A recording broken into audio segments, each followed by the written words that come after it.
오늘 이 본문 말씀은요, 구약 시대에 하나님의 거처였던 성막에 대한 말씀입니다. 출애굽기 25장부터 마지막 장까지 수십 장을 거쳐서 성막과 관련해서 상세하게 다루고 있습니다. 이 성막을 하나님께서 왜 주셨는지 먼저 배경을 보겠습니다. 배경. 우리가 출애굽기를 읽어보면 출애굽기 앞에 19장부터 마지막 장 40장까지는 두 개의 주제를 다루고 있습니다. 두 개의 주제. 하나는 율법이고 하나는 성막입니다.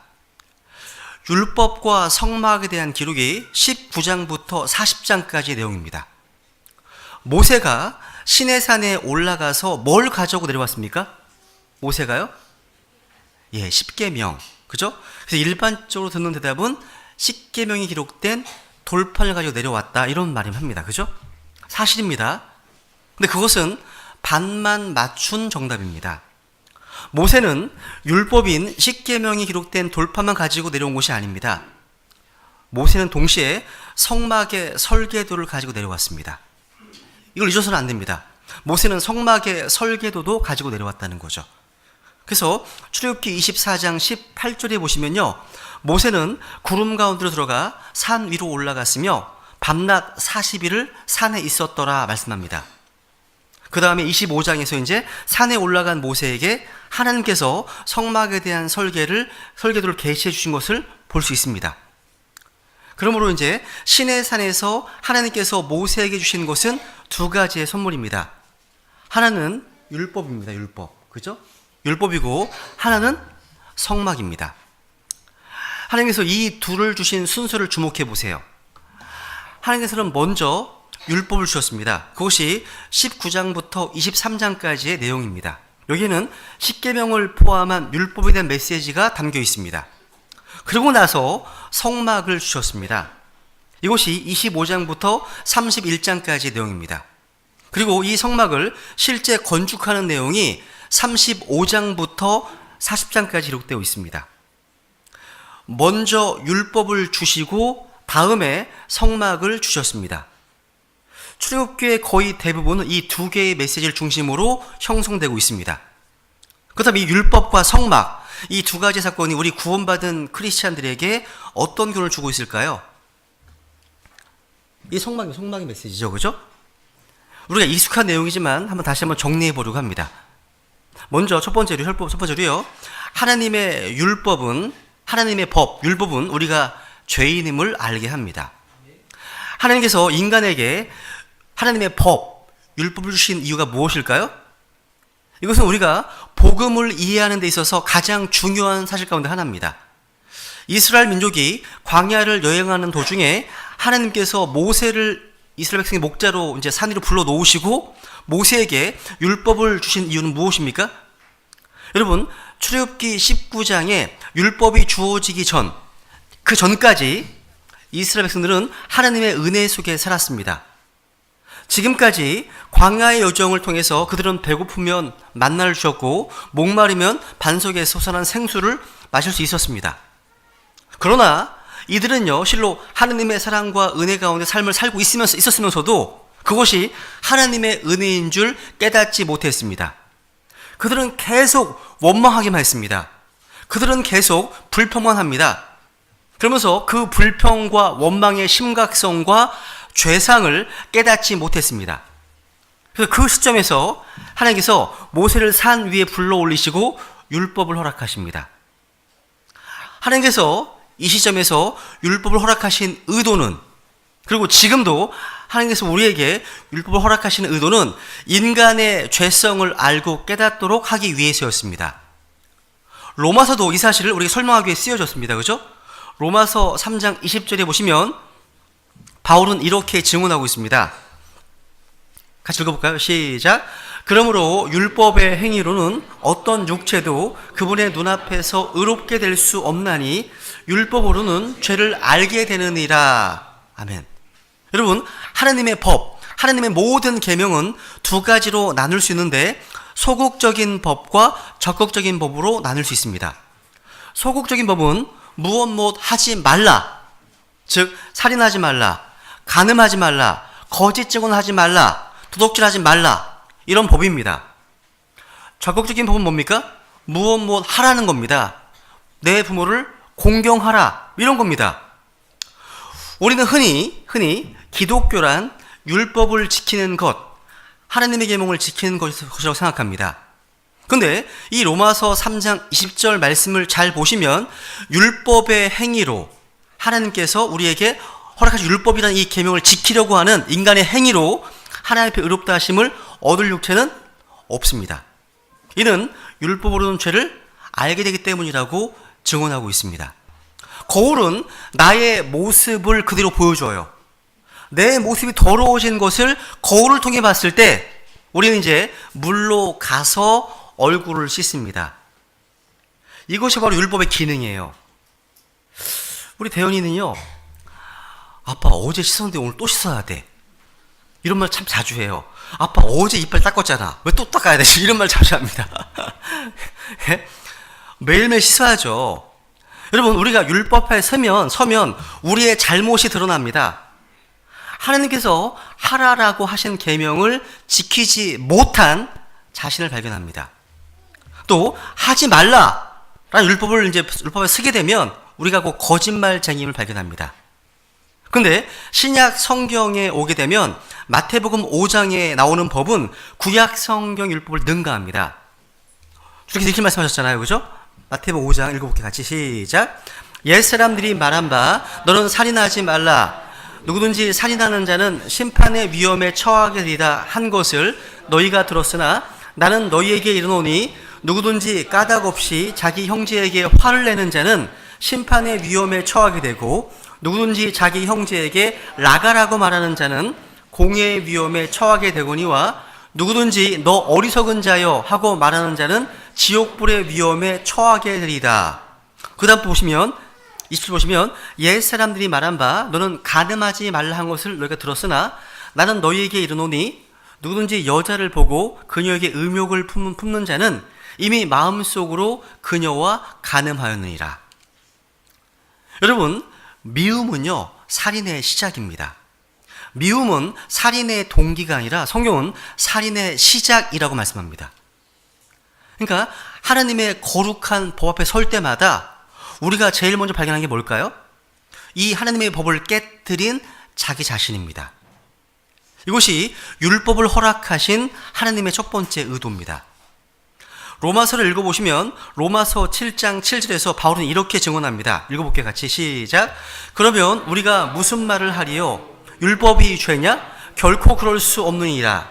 아니라 오히려 율법을 통하지 않고서는 내가 죄를 알지 못하였으리니 율법이 너는 탐내지 말라 하지 아니하였더라면 내가 탐욕을 알지 못하였으리다. 항상 노란색 불에 지나갈 때마다 경찰이 서 있어. 그 이상해요. 평상시에는 그냥 한 번 딱 했는데 경찰이 보여. 그죠? 여러분 경찰관 볼 때마다 뭘 보세요?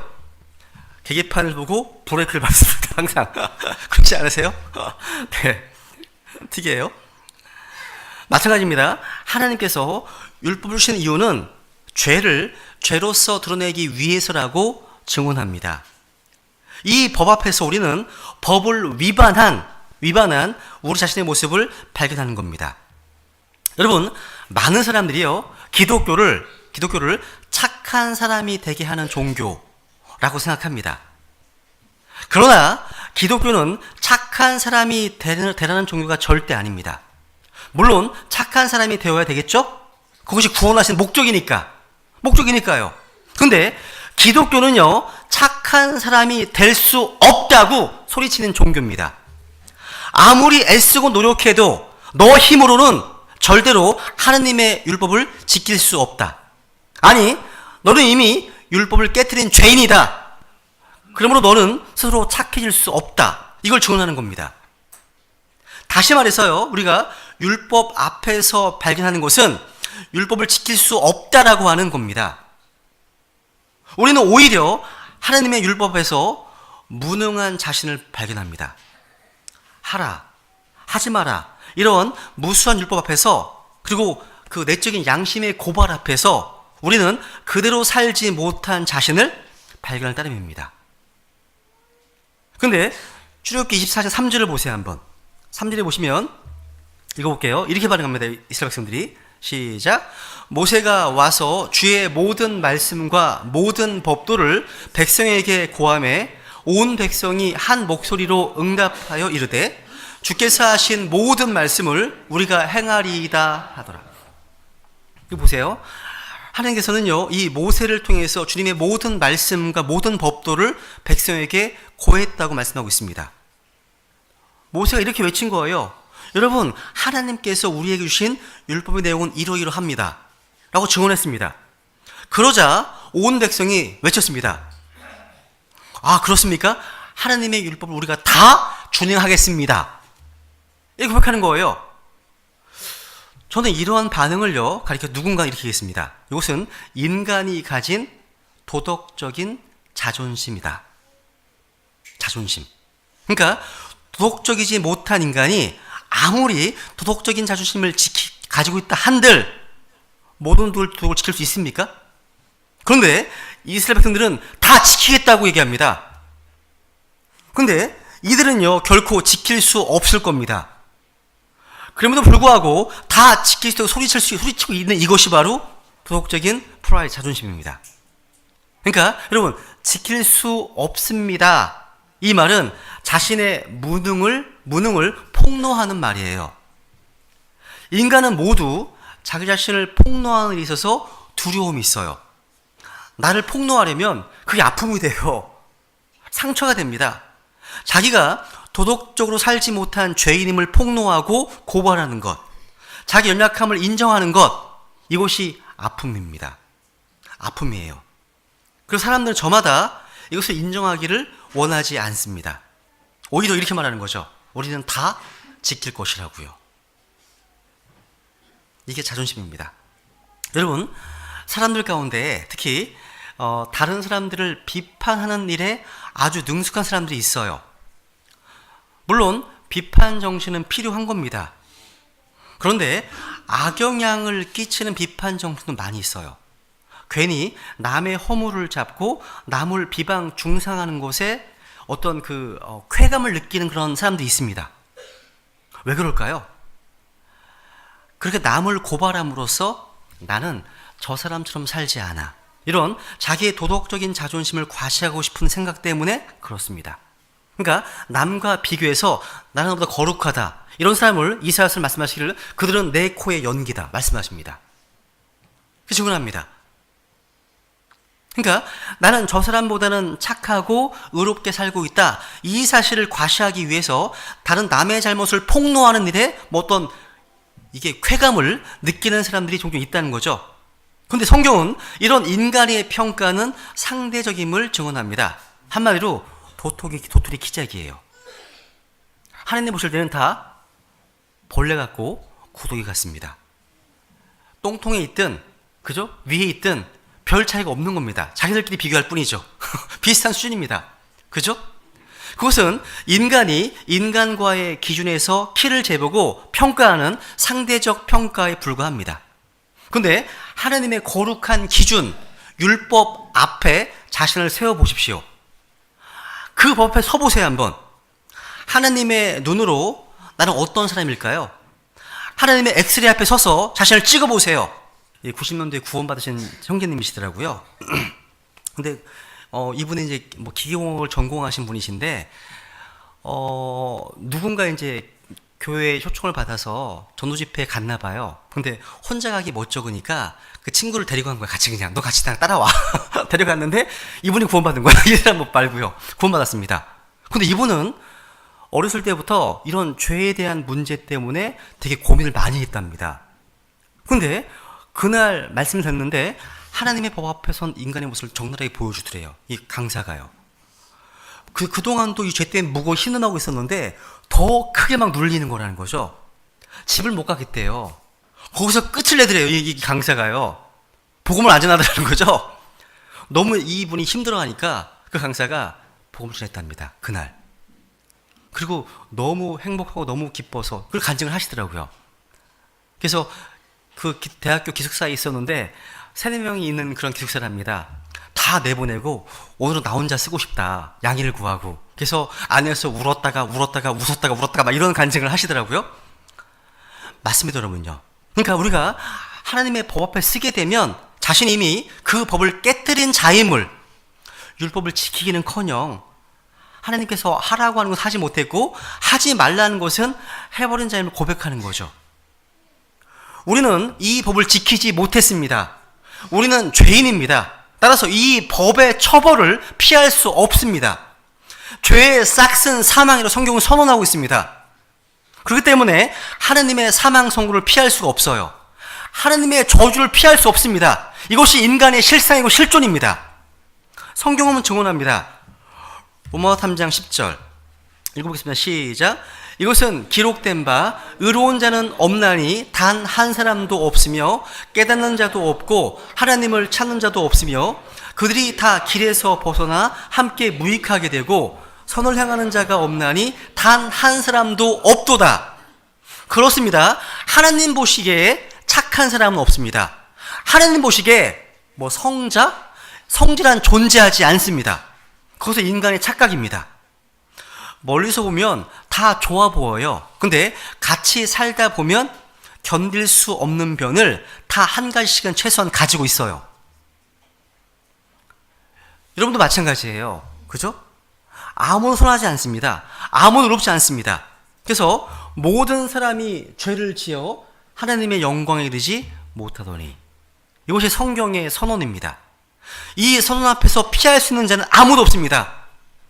우리는 다 죄인이어서 하나님의 심판과 진노를 피할 수 없습니다. 그럼에도 불구하고 계속되는 인간적인 자존심의 선언, 나는 착한 사람이야, 나는 의로운 사람이야, 나는 저 사람과 달라. 이것은 아직 하나님을 만나지 못한 사람의 착각입니다. 착각이에요. 두 번째로 율법은요, 우리를 그리스도께로 인도합니다. 거룩한 하나님 앞에 서는 순간, 율법 앞에서 내 모습이 드러나는 순간, 주님의 진리 앞에서 나의 모습이 드러나는 순간, 나는 죄인입니다. 피할 수 없는 죄인입니다. 라는 고백과 더불어서 우리는 오순절날 예루살렘 광장에 모여있던 사람들처럼 부르짖게 됩니다. 뭐라고 부르짖게 됩니까? 한번 같이 읽어볼게요. 시작. 이제 그들이 이 말을 듣고 마음속으로 찔려 베드로와 나머지 사도들에게 이르되, 사람들아, 형제들아, 우리가 어찌할까 하거늘. 베드로가 말씀을 선포했을 때 그 말씀이 마음속에 폐부를 가른 거죠. 그죠? 찔림을 받은 겁니다. 고백합니다. 형제들, 우리가 어찌할까? 우리가 어찌할까? 여러분, 엑스레이 앞에서 내 몸의 이상이 드러나는 순간, 그리고 이 병을 내 스스로의 힘으로 도저히 고칠 수 없다는 사실을 깨닫는 순간, 우리는 병원에 갑니다. 의사 선생님께 찾아가잖아요. 선생님, 제발 저를 살려달라고요. 그렇습니다. 엑스레이가 나를 살릴 수는 없습니다. 근데 명의를 찾아서 의사 앞으로 인도하는 겁니다. 그것이요. 마찬가지입니다. 거울은 나의 더러운 모습을 비춰주어서 내가 욕실로 가게끔 인도합니다. 이처럼 율법은요, 나 자신의 죄악됨을 깨닫게 합니다. 그리고 나의 도덕적인 노력과 나의 선행으로는 구원받을 수 없고 하나님의 심판과 저주를 피할 수 없다는 것을 깨닫게 됩니다. 그러고 나서, 하나님, 제가 어찌하면 좋겠습니까? 저를 구원해 주시옵소서. 이런 고백을 하게 되는 겁니다. 그리고 비로소 복음 앞에 서게 되는 겁니다. 이제 율법은요, 우리를 그리스도 앞으로 인도하는 겁니다. 그래서 갈라디아서 3장 24절 시작. 그런즉 율법은 우리를 그리스도께로 인도하는 훈육 선생이었으니 이것은 우리가 믿음으로 의롭게 되려 하려 함이다. 우리는 성급하게 복음 보도전하지 마세요. 그러니까 복음이 왜 필요한 죄인인지, 내가 왜 더러운 죄인인지를 먼저 증언해야 됩니다. 왜? 율법을 통해서, 율법이 나를 어디로 인도한다고요? 그리스도께로 인도하기 때문에. 세 번째 보시면, 우리는요, 율법만으로는 구원받을 수 없습니다. 그죠? 율법은요, 내가 죄인인 것과 나는 이 죄의 문제를 해결할 수 없고 하나님의 진노와 심판을 피할 수 없는 존재임을 깨우쳐서 나를 십자가 앞으로 인도해서 십자가 앞에 무릎을 꿇게 하는 겁니다. 율법의 기능이에요. 그렇습니다. 만약 하나님께서 인간에게 율법만 주셨다면 절망입니다. 희망이 없어요. 모세가 시내산에서 율법만 가지고 내려왔다고 생각해 보세요. 희망이 없는 겁니다. 여러분, 모세가요, 율법을 받아서 산에서 내려왔을 때 산 아래에서는 무슨 일이 벌어졌습니까?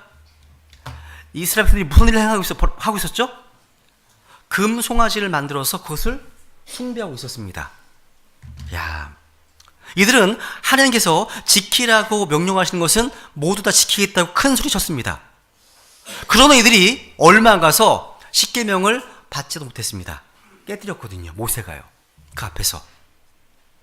깨어진 율법. 그러니까 도덕적인 자존심을 가지고 자신은 선하다고 말하지만 깨어진 나 자신. 하나님의 율법을 범한 나 자신을 발견할 수 있어야 됩니다. 만약 모세가 율법만 가지고 내려왔다면 그 율법을 범한 나 자신, 그건 저주예요. 저주입니다. 이스라엘 백성들에게 희망이 없습니다. 율법에 의해서 정죄된 그들은요, 하나님으로부터의 저주와 심판을 피할 수 없다는 것. 근데 여기에는 복음이 있습니다. 놀라운 소식이 있습니다. 하나님께서 모세에게 또 하나의 선물을 주신 겁니다. 너가 이것을 가지고 내려가라. 이게 뭘까요? 이게 맞습니다. 예. 성막의 설계도를 주셨습니다. 이 성막의 교훈은 뭘까요, 도대체? 율법을 내려 보내시면서 하나님은 모세에게 왜 성막의 설계도를 주셨을까요? 여러분, 죄 때문에 인간은 하나님과의 관계가 단절되었습니다. 그러나 하나님은요, 인간을 찾아오시고 인간과의 만남을 갖기 원하십니다. 그래서 죄를 범한 인간이 그 죄를 용서함 받고 하나님과 만날 수 있는 놀라운 경험을 할 수 있는 은혜의 장소로서 하나님께서 예비하신 특별한 장소가 바로 성막입니다. 따라서 이 성막은요, 하나님의 사랑의 선물입니다. 율법을 통해서 우리는 하나님의 거룩함을 봅니다. 율법에는 하나님의 의로우심이 나타나 있습니다. 하나님의 거룩함이 계시되기 때문입니다. 그런데 하나님은 성막을 통해서 자신의 사랑을 계시하셨습니다. 하나님은 율법을 통해서 우리에게 얼마나 엄격하게 의로움을 요구하십니까? 나에게 얼마나 거룩함을 요구하십니까? 나에게 철저하게 의로움과 거룩함을 요구하시는 하나님을 발견합니다. 그런데 율법만이라면 우리는 그렇게 거룩하게 살지 못하고 의롭게 살지 못한 나 자신, 그래서 하나님의 심판과 진노를 피할 수 없는 나 자신을 발견합니다. 도저히 나아갈 길이 없고 피할 길이 없습니다. 그런데 하나님께서 성막을 준비하신 겁니다. 이 성막은요, 은혜의 성막입니다. 이 성막은요, 용서의 성막입니다. 우리의 죄를 용서하시고 거룩하신 하나님을 만날 수 있도록 허락하신 은혜의 장막. 이것이 바로 성막의 교훈입니다.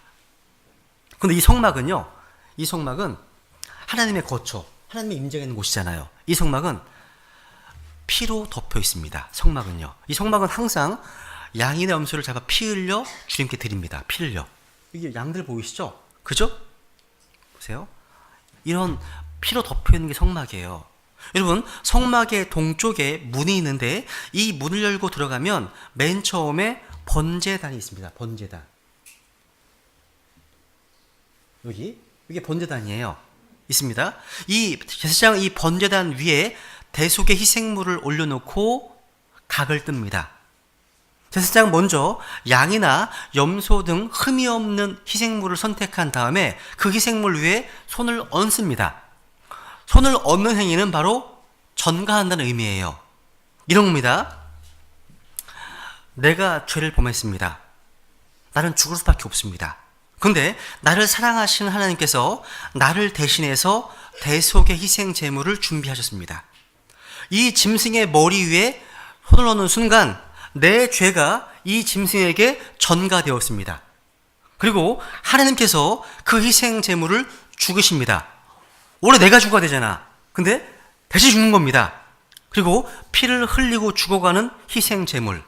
이것은 내 죄를 담당하고 내 대신 피 흘리고 죽어간 희생 제물입니다.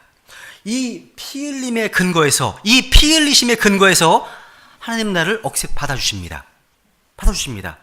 여러분, 하나님의 공의, 율법을 범한 그 죄인은 심판하셔야 되잖아요. 그 하나님의 정의, 공의를 실현하기 위해서 죄는 반드시 처벌되어야 하기 때문입니다. 그러나 하나님께서는요, 나를 사랑하시기 때문에 나 대신 죽을 희생 제물을, 대속 제물을 마련하신 겁니다. 이게 얼마나 놀라운 은혜와 사랑입니까? 저 여러분은 이 희생 제물을 볼 때 뭐가 떠오르세요? 그렇습니다. 당연히 십자가에서 피 흘리고 죽어가신 예수 그리스도를 생각하게 됩니다. 당연한 겁니다. 하나님께서요, 나를 처벌하시면 나는 영원히 죽어 지옥 갈 수밖에 없습니다. 근데 하나님께서 나를 사랑하심으로 나를 위해서 속죄의 어린 양을 준비하셨습니다. 그분이 누구시라고요? 그렇습니다. 예수 그리스도십니다. 그래서 침례 요한은 이렇게 얘기하셨죠. 예수님 향해서. 그죠? 같이 읽겠습니다. 시작. 다음 날 세상 죄를 제거하시는 하나님의 어린 양을 보라. 예수님을 향해서 세상 죄를 제거하시는 하나님의 어린 양을 보라. 구원받지 못한 분은 이분을 보셔야 됩니다. 하나님의 어린 양을 보셔야 됩니다. 이분은요, 나의 죄, 우리의 죄를 담당하시고 피 흘려 죽으셨습니다. 이것으로 말미암아 하나님의 공의는 만족되었습니다. 그래서 하나님은 이렇게 선언하십니다. 이제 내가 너를 용서한다. 용서받은 사람으로서 내 앞에 나오라고요. 내가 너와 만나 교제하겠다 하시는 겁니다. 뭘 근거해서? 이걸 근거해서. 왜? 죄가 다 해결되었기 때문에. 되기 때문에요. 우리 주 예수 그리스도를 말미암아 주님 앞에 나와 죄사함 받고 하나님과 함께 거하며 하나님의 음성을 듣고 하나님과 함께 살 수 있다는 것, 이것이 놀라운 은혜입니다. 얼마나 놀라운 은혜입니까, 여러분? 그죠? 놀라운 축복이죠. 죄인이 죄사함 받고 하나님 앞에 설 수 있다니 말입니다. 내 스스로는요, 하나님 앞에 설 수 없는 나였습니다. 그런데 내가 그분 앞에 설 자리를 얻었습니다. 죄 용서받은 사람으로서 주님 앞에 서서 거룩하신 하나님을 감히 아버지라고 부를 수 있는 특권, 여기 계신 분들은 모두 이 놀라운 특권을 알고 경험하셨을 것이라고 생각합니다. 구약의 이 사건은요, 신약 어떻게 해석하고 있을까요? 한번 히브리서 9장 19절 이 보시면요, 모세가 율법에 따라 온 백성에게 훈계를 말한 뒤에, 여기에서 말씀이 끝나지 않습니다. 여기서 말씀이 끝난다면요, 사람에게는 피할 길이 없어 망할 수밖에 없습니다. 근데 하나님 앞에 저주받은 죄인으로 인간 역사는 끝나는 겁니다. 근데 그 뒤에 말씀 보세요. 한번. 송아지와 염소의 피를 물과 주홍색 양털과 우슬초와 함께 취하여 그 책과 온 백성의 뿌리며 이르되, 이것은 하나님께서 너희에게 명하신 상속 언약의 피라 하였고 또한 성막과 섬기는 데 쓰는 모든 그릇에 피를 뿌렸느니라. 여러분, 이 피 뿌린 성막을 보십시오. 피 뿌린 성막, 우리의 죄를 대신 담당하시고 피 흘린 이 양들의 피로서 우리는 하나님 앞에 나아갈 수 있습니다. 하나님의 공의가 만족되지 않고는 아무도 나아갈 수 없습니다. 그러나 하나님 우리를 용서하셨습니다. 그러나 그저 용서하신 것이 아닙니다. 그저 우리를 값없이 용서해 주시기 위해서 하나님은 비싼 대가를 치르셨습니다. 바로 자신의 독생자를 십자가에 매단 겁니다. 하나님의 어린 양이신 예수 그리스도께서 우리의 죄를 담당하고 피 흘려 돌아가신 것입니다. 이 사실을 근거로 해서 주님께서 우리에게 용서를 선포하시는 겁니다. 그 다음 볼까요? 같이 읽겠습니다. 시작. 율법에 따라 거의 모든 것이 피로써 깨끗하게 되나니 피 흘림이 없은즉 사면이 없느니라. 아멘. 여러분, 이 피 뿌린 성막, 하나님의 은혜의 성막, 이 피 흘린 희생 제물을 위해서 이제 나는 하나님의 은혜로 죄사함 받고 하나님의 영광이 거하는 성막 속에 들어가서 하나님과 만나 교제할 수 있는 은혜를 경험하게 되었습니다. 이 놀라운 삶입니다. 놀라운 삶이에요. 결론적으로 이렇게 정리를 해보겠습니다. 로마서 3장 19절 총 정리입니다. 로마서 3장 19절을 보세요. 지금까지 말씀드린 모든 메시지를 잘 요약해 주고 있습니다. 19절, 이제 우리가 알거니와 율법이 어떤 것들을 말하든지 그것은 율법 아래 있는 자들에게 말하나니 이것은 모든 입을 막아 온 세상이 하나님 앞에서 유죄가 되게 하려 함이니라. 여러분, 하나님의 법 앞에서 모든 입은 막힙니다. 율법 앞에서 할 말이 없어요. 왜? 율법을 깨뜨렸기 때문입니다. 범했잖아요. 그 다음 말씀 보세요. 그러므로 율법의 행위로는 어떠한 육체도 그분의 눈앞에서 의롭게 될 수 없나니 율법으로는 죄를 알게 되느니라. 율법을 지키고자 인간이 아무리 노력한들 의롭다 하심을 얻을 육체는 없다는 겁니다. 근데 그 다음 21절 말씀 같이 읽어볼까요? 시작. 그러나 이제는 율법 밖에 있는 하나님의 의, 곧 율법과 대언자들이 증언한 의가 드러나느니라. 그 다음 시작. 그것은 곧 예수 그리스도의 믿음으로 말미암아 모든 자에게 미치고 믿는 모든 자 위에 임하는 하나님의 의니 거기에는 차별이 없느니라. 여기까지입니다. 여러분, 율법만 주어졌다면 절망입니다. 율법 앞에서 우리가 발견하는 것은 율법을 지키지 못한 자신의 모습일 뿐이기 때문입니다. 근데 율법 밖에 다른 하나의 의가 나타났다고 증언하고 있습니다. 하나님의 공의를 만족시키고 우리가 주님 앞에 설 수 있는 길이 나타난 것입니다. 그 다음 말씀 보시면 읽어볼게요. 같이 시작. 모든 사람이 죄를 지어 하나님의 영광에 이르지 못하더니 그리스도 예수님 안에 있는 구속을 통해 하나님의 은혜로 값없이 의롭게 되었느니라. 그렇습니다. 율법 앞에서 우리는 정죄되었고 멸망을 피할 길이 없었습니다. 우리는 죄인입니다. 심판을 받아야 마땅합니다. 저주가 우리를 기다리고 있었습니다. 그런데 하나님께서 예수 그리스도를 예비하셨습니다. 구약시대에 성막을 준비하듯이 예수 그리스도를 준비하셨습니다. 성막 속에 들어가서 피 흘림을 통해서 죄사함을 얻듯이 예수님 앞으로 나아가서 그분의 피로 죄사함을 얻습니다. 이것이 복음입니다. 이것이 성경적 기독교입니다. 그렇습니다. 하나님의 법 앞에서 할 말이 없었던 나, 하나님의 저주와 심판을 피할 수 없었던 나, 그러나 그러한 나를 위해서 하나님께서 예수 그리스도를 준비하셨습니다. 그분으로 말미암아 우리는 죄사함을 받습니다. 그리고 예수님 때문에 우리가 하나님 앞에 설 수 있습니다. 예수님 때문에 하나님의 영광을 바라보면서 주님과 함께 살 수 있는 이 놀라운 특권, 이 복음 여러분은 실제 경험하셨습니까? 여러분, 기독교는요 단순한 도덕이 아니에요. 오늘날 희한하게요, 설교를 듣다 보면 기독교를 도덕의 차원에서 끌어내리려고 하는 노력들이 있습니다. 교회는 착한 사람이 되라고 가르치는 곳이다라고요. 근데 천만의 말씀입니다. 이것은 인간을 낙관적으로 보는 겁니다. 인간은 결코 착한 사람이 될 수 없습니다. 머리 끝부터 발바닥까지 성한 곳이 없는다. 이 나의 죄악됨을 먼저 알아야 됩니다.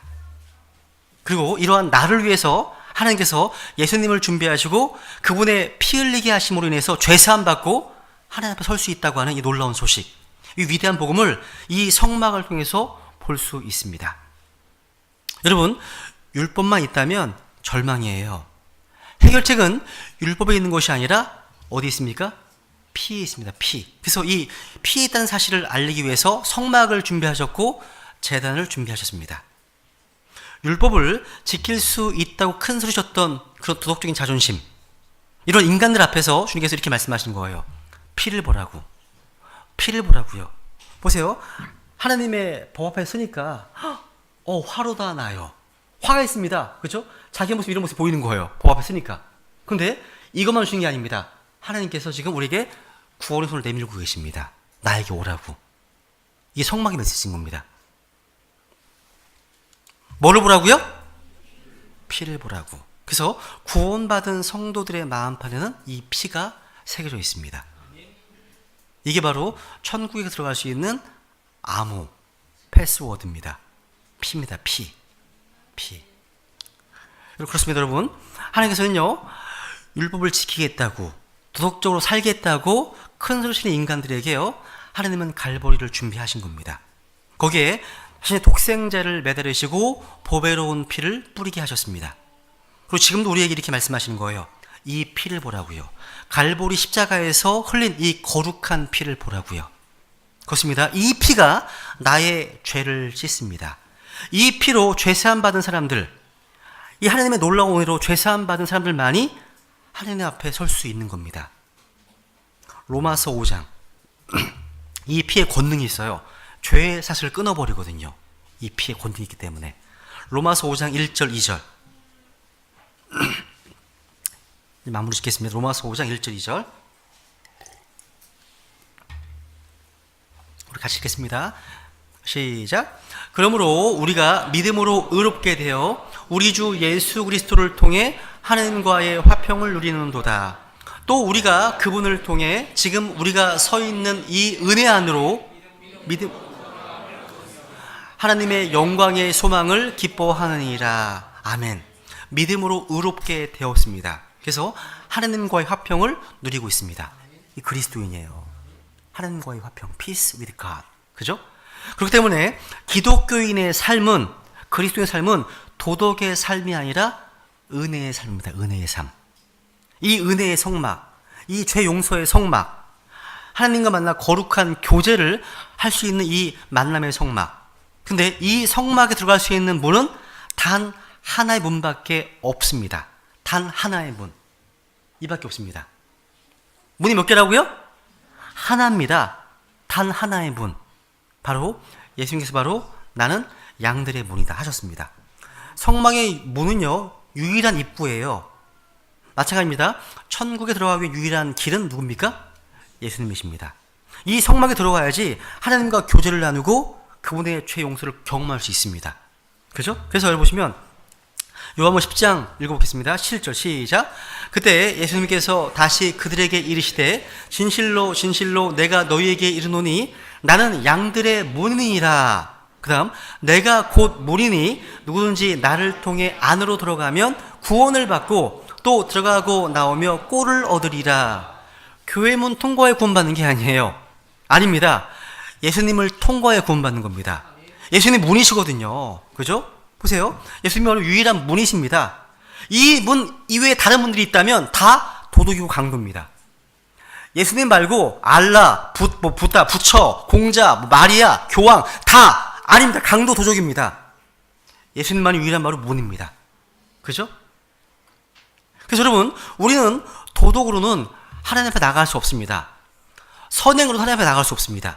오직 십자가에 못 박으신 예수 그리스도의 보혈의 피로서만이 죄사함 받아서 하나님께 나아갈 수 있습니다. 우리는 모두 주님의 은혜에 빚진 자입니다. 야, 누군가 그린 그림이에요. 그죠? 죄에 빠진 인간. 무슨 시도로도 안 돼요. 갈 수 없습니다. 그죠? 이게 인간의 실상입니다. 근데 예수님을 통해서 갈 수 있게 되었어요. 그분이 다 이루었다 하셨거든요. 다 이루었다. 그죠? 우리는 모두 이 예수님의 은혜에 빚진 자입니다. 이러한 고백이 없는 사람들은 그리스도인이 아닙니다. 아니에요. 누가 기독교를 도덕이라고 합니까? 기독교는 도덕이 아닙니다. 기독교는 도덕에 대한 실패를 깨닫게 해주는 사건에서부터 출발되는 종교입니다. 동의하시죠? 그죠? 도덕적으로 살기는커녕 하나님의 법을 깨뜨린 죄인 되어서 하나님의 저주와 심판을 피할 수 없었던 나를 하나님께 사랑하셔서 나와 만날 수 있는 은혜 자리를 준비해 주셨습니다. 예수님 보내주셨다는 거죠. 그래서 피를 뿌려주신 겁니다. 여러분, 신앙생활이 뭐예요? 신앙생활이요. 읽어볼게요. 같이요. 시편 116편 12절. 마지막 구절입니다. 시작. 주께서 내게 베푸신 모든 은택으로 인하여 내가 그분께 무엇으로 보답하리요? 신앙생활은 다른 게 아닙니다.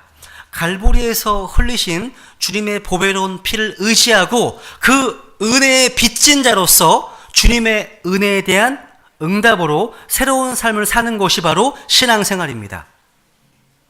구원받았기 때문에 내 마음대로 산다? 죄짓고 내 마음대로 산다? 신앙생활이 아닙니다. 아닙니다. 여러분, 그리스도인의 삶은 도덕적인 결심이 아니라 이 은혜에 대한 감격에서부터 시작되는 것을 할 수 있습니다. 여러분들 이러한 감격이 있으십니까? 구원의 감격, 첫사랑의 감격, 은혜의 감격. 이 감격을 상실하고 있다면 여러분이 어디에서 떨어졌는지 살펴보시고 다시 회복될 수 있도록 여러분 돌아보는 시간을 가지시기 바랍니다. 다 같이 기도하시겠습니다.